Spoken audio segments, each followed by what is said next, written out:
Alles nädal aega tagasi jalutasin ma siin Kalamajas Valgevase tänaval ja vahendasin teile siinsete inimeste probleeme.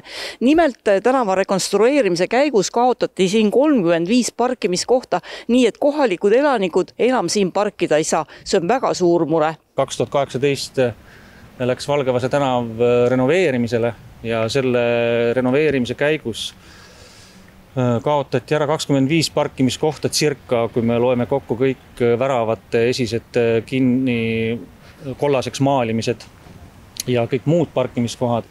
Autod ei kao ära, vanainimesed ei kao ära, lastega pered ei kao ära, eks ole, autod jäävad paraku. No, kas te tunnete ka natuke, et teid ei taheta siia Mina võib-olla? müüsin alles oma auto maha, eks ole, selles mõttes, et ma ei suuda enam iga õhtu lumehange endale kohta hankida või eks ole, sa otsidki, tuled ja otsid, eks ole, kohta, sest meie hoov on nii väike, et siia pane mitte ühtegi autot. Ja ma ei kavatse ka ühtegi mingisugust asja sinna lubada, sellepärast, et nii vähe, kui need rohelise hoove veel järgi on meil, neid tuleb säilitada. Puuetega inimesed ja haiged inimesed vajavad autot. Nad ei pääse liikuma teisiti. Meil ei ole sellist sotsiaalsüsteemi, et neile tuleb auto ukse ette ja nad võivad sellega minna, kuhu nad tahavad. Ja neid sõidutatakse ja tegeletakse nendega.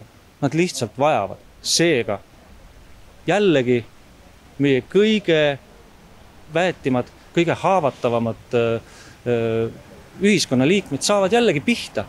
Ja see tähendab seda, et neil ei ole võimalik enam lihtsalt siin oma kodus elada. Nüüd aga jalutan ma Kalamajas Salme tänaval, kus elanikel on täpselt sama mure.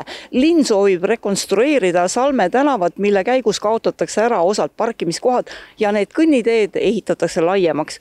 Kohalikud elanikud küsivad, kellele seda vaja on, neile igal juhul mitte. Esiteks peaks ütlema väga tore, et tänava rekonstrueeritakse ja kindlasti jalakäijatele palju mugavamalt, aga meie korteriühistute ühispöördumises, mis nüüd täpselt kuupäeva mäleta, millal see sai tehtud, oli veel väga palju soovitusi siis korteriühistute poolt ehk siis kohalike elanike poolt, kes siin elavad, siis linnale oma projekti ümbertegemiseks.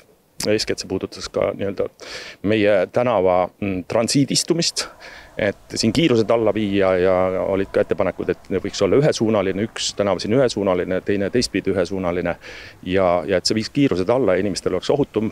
Eks meil ole mure ka selles suhtes, et meil ei julge enam kasutada sõna parkimiskoht, aga ütleme peatumiskohti majade ees, et meie tänavalõigul jääb alles ainult 6 kaldkriips peatumiskohta, et olen elanud ka Valgevase tänaval ja seal on olukord natuke normaalsem.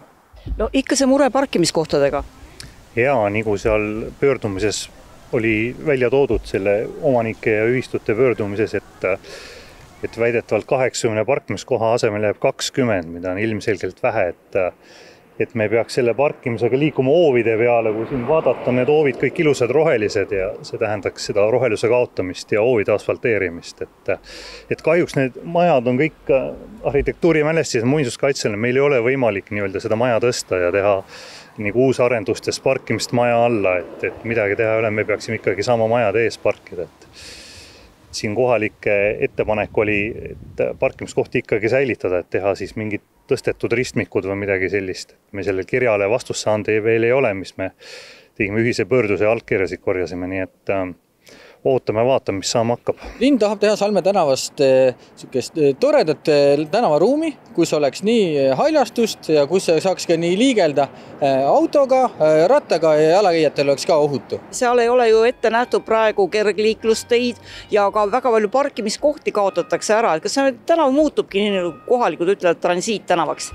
Vastupidi, see peaks ju muutuma selliseks koduseks tänavaks, et osad parkimiskohad kaovad tõepoolest ja vastupidiselt tuleb juurde see kergliiklusvõimalus sinna, ehk siis eraldi koht, kus saavad jalgrattad ohutult liikuda. Kõnniteel? Jagatud sellel liikumisruumil. No aga kui parkimiskohad ära kaovad, siis öeldakse, et tuleb hakata neid rohelisi hoove asfalteerima. Kas te ei arva, et meeleheites võib-olla elanikud seda teed lähevadki? See parkimisprobleem Põhja-Tallinnas on kindlasti olemas ja see on suur ja see on nagu üldisem ka.